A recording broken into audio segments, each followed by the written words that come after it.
Profesa Mandela, tetesi za usajili katika ukanda huu wa jiji la Dar es Salaam ama katika ukanda huu wa nchi yetu ya Tanzania zimekuwa nyingi sana. Na kubwa zaidi linamhusu kijana wetu mzawa Zanzibar Finesti Bwana Faisal Salum Abdallah ama Faila Sufi.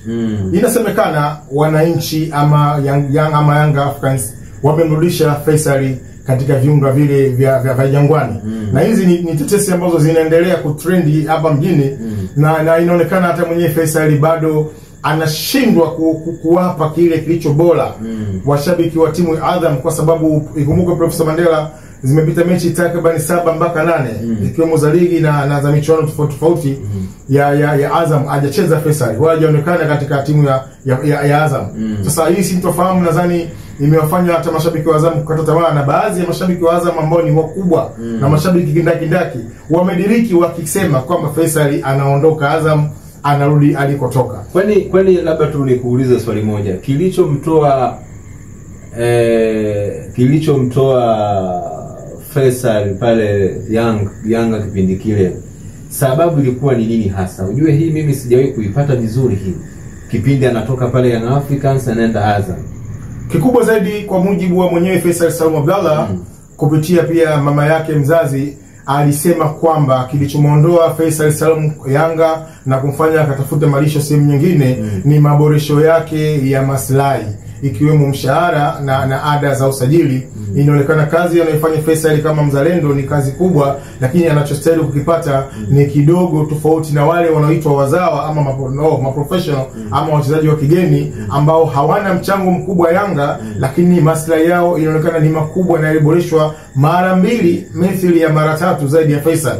Kwa hiyo kwa familia ya Faisal na management yake ilionekana zaidi shairi kama Faisal thamani yake ama anachopata hastahili kutokana na quality na ubora alioonyesha Dar es Salaam Africa, ikiwemo kuifunga timu ya wapinzani wa Yanga Simba mara 2, ikiwemo katika nusu finali ya kombe la shirikisho ambapo walivurumisha guruneti la mita 30 iliyofanya Aishi Manula apishane nalo. Mambo mengi aliyofanya Faisal, lakini ikaonekana anachopata na anachokifanya ni tofauti. Kwa hiyo maslahi yake na maboresho yake anachopata ndicho kilichomfanya Faisal aigomee Yanga na kwenda Azam FC, vijana wa kutoka pale Chamanzi, kuboresha na kupata maslahi makubwa. Na hii ya kusema alitoka kwa kejeli kubwa sana. Nafikiri hata kwenye kutoka kwake kutoka Young Africans pale alitoka kwa vita kubwa, na akathibitisha kwenye mitandao ya kijamii kwamba bwana, mimi endapo nikihitaji kurudi Young Africans basi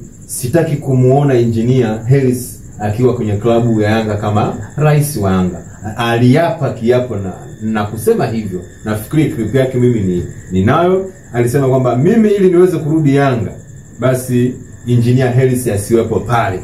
Na hizi tetesi sasa za leo, unaonaje huu upepo? Katika mpira wa miguu kuongea maneno ya kukashifu ulipotoka ama kudhihaki ulipotoka ni vitu vya kawaida, sio Faisal peke yake. Hivi vilifanyika kwa watu wengi sana duniani, ikiwemo wachezaji wakubwa wenye daraja la class A kabisa. Lakini pia kauli ile mwenyewe Faisal ameshaifuta kupitia baadhi ya media, akikiri kwamba ni kauli ambazo alizitoa katika mihemko. Lakini Engineer ni kama mzazi wake, ni kiongozi wake anayemheshimu, na yuko tayari kufanya kazi na Engineer wakati wowote kama tu watakubaliana kimaslahi, na yeye hato shida kufanya kazi Yanga au Simba, na alishaifuta hiyo kauli. Lakini pia ni kauli za mihemko ambazo sio shida sana kwa wachezaji. Wachezaji ni kama watu ambao wanakuwa kila kukicha, wanabadilika kila kukicha. Ni kauli wanazozitoa katika kuvutia maslahi yao ili waboreshewe na kupata kilicho bora zaidi. Tetesi ya Simba kumsajili Mzize wa Young Africans. Hii tetesi nimezisikia jana mzee, muda wa saa 2 usiku, kwamba kuna tetesi Mo anataka kutoa donge nene kwa Mzize. Hili unaonaje Mzize kutoka Young Africans kwenda Simba? Watakubali Young Africans endapo kama kweli sasa akithibitisha Mo kwamba mimi natoa B2 au B.5? Atakubali? Tetesi zilizopo kwa sasa ambazo ni rasmi, tunajua ana nafasi 4, achana na nafasi 4, tunazungumzia tetesi za kuwa rasmi. Nani anayetakiwa na Simba kutoka Yanga? Hakika chaguo la Simba kwa Yanga kwa sasa ni Zizu wa Ivory Coast ambaye wanamuita Pacome Pedro Zouzoua, na mpaka sasa Pacome hajasajili kandarasi yake Yanga. Mpaka sasa Pacome hajasajili, hajarenew mkataba wake Yanga. Inasemekana hizi ni za chini ya carpet. Hizi unazipata Wasamaria Media Online peke yake. Pacome Pedro Zouzoua ifahamike, mpaka sasa hajasaini kandarasi yake mpya na Yanga, hajasaini mkataba wake mpya na Yanga, na amekuwa akitikisa kibiriti.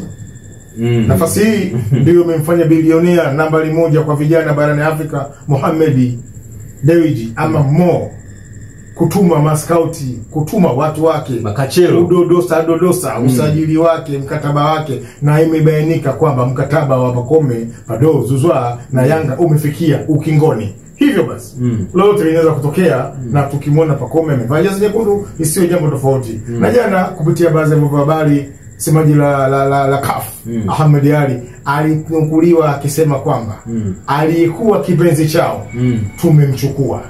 Hakutaka kumtaja ni nani, lakini ifahamike kipenzi cha Yanga ni Pacome Pedro Zouzoua. Hakuna zaidi yake yeye. Maana Azizi ameshaondoka, lakini ukizungumzia kipenzi cha Yanga ni Pacome Pedro Zouzoua. Mchambuzi, tusikitike kidogo kwanza hapo. Hapana, tusikitike kwa sababu tuna interest na sisi hatuna upande. Yaani sisi tunawasikitikia watani hao, kwa sababu inaonyesha Simba anataka kulipiza kisasi pale Jangwani, kwa sababu msimu uliopita tuliona walinyakuliwa pale vijana zaidi ya wawili pale.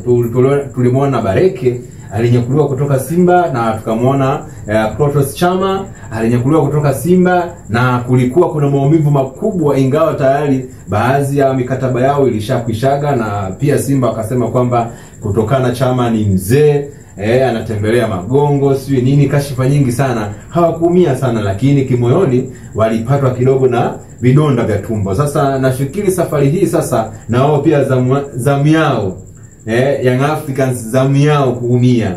Kiukweli hizo tetesi za Pacome mimi mwenyewe pia nimezipata. Profesa Pacome sio tetesi, ni official. Mkataba wa Yanga na Pacome umebakia kipindi kidogo, si zaidi ya miezi 2 ama mwezi mmoja. Kwa kifupi umekwisha. Kwa maana hiyo Pacome Zouzoua ana nafasi ya kuchagua anachokitaka, ataangalia maboresho yake. Hii iwafikie wapenzi na mashabiki wa Yanga. Pacome Pedro Zouzoua amemaliza mkataba na wananchi. Hii iwafikie kwa mara nyingine. Hilo ni jambo kubwa ambalo linaweza likaitingisha pale Jangwani, kukatokea mlipoko mkubwa. Yaani haiwezekaniki mastaa watatu watoke kwa mara moja. Nikizungumzia Mzize, nikimzungumzia Azizi Ki, mpaka sasa hivi yuko nchini Morocco, nafikiri na kipenzi chake leo kimeng'oa nanga. Hamisa Mobeto pia leo ameng'oa nanga, akaenda kumpikia mume wake kule. Nafikiri sasa na huyo kama Pacome akitoka, je, Jangwani pale kutabaki salama kwa msimu unaokuja? Yanga ni moja ya vilabu ambavyo kwa miaka hii ya karibuni vimekuwa vikifanya surprise kubwa sana kwenye usajili, na nimpongeze na kumuongelea vizuri katika idara hii ya usajili Engineer LC Saidi, ambaye amekuwa jicho lake kwa sasa hivi limekomaa. Amekuwa akileta vitu venye uhitaji vinavyokubalika na kupendwa na kufanya makubwa katika klabu ya Yanga. Inasemekana kuna kifaa kutoka Angola, bwana mdogo mmoja to Gilberto ameshatua Jangwani. Inasemekana wameibomoa pia Al Hilal Omdurman ya Sudani kwa bwana mdogo anaitwa Kamugisha winga anayeambia kulia na kushoto. Inasemekana pia Jonathan Soa kutoka Singida Black Star ameshamwaga wino, kwa hiyo kuchukua nafasi ya Mzize. Na kwa swala la Jonathan Soa kwenda Yanga ni wameziba vizuri zaidi pengo la Mzize, kwa sababu Mzize ana goli 13 katika mbio zake za ufungaji bora ligi kuu Tanzania bara, akicheza zaidi ya mechi 18 ama mechi 22, lakini Jonathan Soa amecheza mechi 9, ana goli 11. Kwa hiyo ukiangalia gepo lake Mzize na Jonathan Soa, mechi, uwezo na dakika walizocheza, Soa ana kitu kikubwa sana kuliko Mzize. Kwa hiyo Yanga nadhani kuondoka kwa Mzize kuja kwa Soa naweza kusema kwamba ni wamechanga vizuri zaidi karata zao, kiasi kwamba watafurahi zaidi wana Jangwani. Na huyo mtu anatoka Angola, bwana Gilbito, sio mtu mzuri bwana Profesa Mandela. Lakini ikumbuke hata huyu Kamugisha kutoka Al Hilal Mdumundi ni mtu ambaye ana balaa kubwa sana. Vile vile ikumbuke kwamba Yanga wapo katika harakati za kumalizana na nambari 2 ama fullback ya TP Mazembe, bwana Keita ambaye ni mtu hatari zaidi. Hii ni kutokana na yao Watola Kwasi Jeshi kuonekana bado goti lake ama ana madhaifu makubwa, injury nilikuwa zikimwandama sana. Bwana huyo ni yao Kwasi Jeshi baada ya injury kubwa za kutosha. Inaonekana sasa kwenye msimu huu anaenda kuachana na Young Africans. Sasa mbadala wa yao Kwasi umemgusia hapo kutoka kwenye ardhi ya Kongo, TP Mazembe huyo ndio Keita. Ni mmoja wa fullback wenye uwezo mkubwa sana, ni fullback wenye ubunifu mkubwa sana. Kiasi kwamba ndio maana nikakwambia kama engineer katika kusajili ana jicho la tatu ambalo linaona kisawa sawa. Kwa hiyo sioni kama Yanga wataathirika sana, labda kiutani, kibiashara na kimapato, lakini kwa watu wanaotoka na wanaoingia krimu yao kwa kweli same quality. Bwana, hii ni Wasamaria TV, langu jina ni Profesa Mandela, lakini nikiwa na mchambuzi nguli wa kimichezo Abdalla Kingwande akilindima hapa kwenye studio za Wasamaria TV. Asante.